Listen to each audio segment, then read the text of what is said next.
अब हम तो कुछ नहीं जानते, जितना भी धन है आप हमको दो। मैया ने सोचा इस दुष्ट के लात खाने से अच्छा है हम जाकर कहीं आत्महत्या कर ले। अच्छा, अविवेकी पुरुष की बात यह है, जरा ध्यान से सुने। जीवन में प्रतिकूल परिस्थितियों को अवसर मान लेता है कौन? जिस व्यक्ति के जीवन में जरा विवेक है।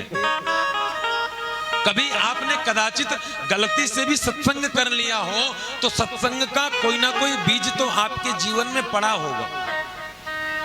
जैसे आप कहीं किसी जगह आपने बीज डाल दिया, अब वो बीज पड़ा है, लेकिन जब उसको सही खाद दाना पानी जो भी उसकी उपयोगी सामग्री मिल जाएगी उसी दिन वो बीज अंकुरित हो जाएगा।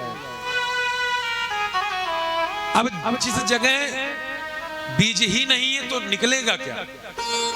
धुंधली तो अविवेक से भरी थी, संशयात्मिका बुद्धि से भरी थी, है क्या?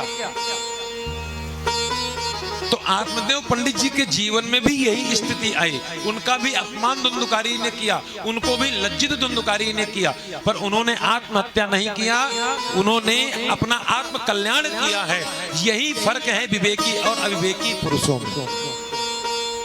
आज छोटे छोटे बच्चे सुसाइड कर रहे हैं, कोई रास्ता नहीं सूझा, छोटी सी प्रतिकूल परिस्थिति जीवन में आई। ये मैं निवेदन कर रहा हूं नौजवानों से, जो मेरे नौजवान भाई हैं, जो छोटी छोटी चीजों पर अपने आप को डिप्रेशन में पहुंच जाएंगे और जाकर के किसी कोने में कोई पॉइजन ले लेगा, तो कोई फांसी लगा लेगा, तो कोई ट्रेन से कट जाएगा। अच्छा, हमारे पूज्य सरकार एक बात कहते थे, हमें याद है कि अगर जीवन में बड़ी गंभीरता से इस बात पर विचार करें, अगर जीवन में कोई समस्या है, अगर हमारे जीवन में कोई समस्या है और उस समस्या का समाधान हमारे पास है तो फिर हम चिंता क्यों करें? अगर हमारे जीवन में हमारी समस्या का समाधान हमारे पास है तो हम चिंता क्यों करें? जब समाधान है तो डट करके उस समस्या का समाधान करो, और अगर उस समस्या का समाधान हमारे पास नहीं है तो भी चिंता क्यों करें?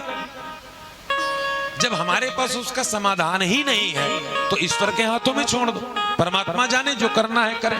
फिर आप बड़ी अम्मा काहे बनते हो?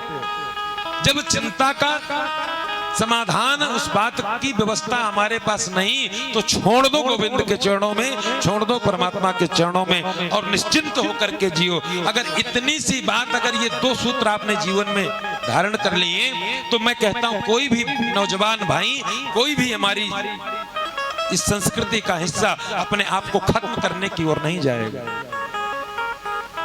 ये इसलिए होता है कि घर में सब कुछ होता है, दिन भर घर में साउंड में, टेलीविजन में आपके यहाँ फिल्मी गाने बजेंगे, पर कभी किसी महापुरुष के प्रवचन 2 मिनट अगर किसी ने बजा दिया तो आपके कानों में दर्द हो जाएगा।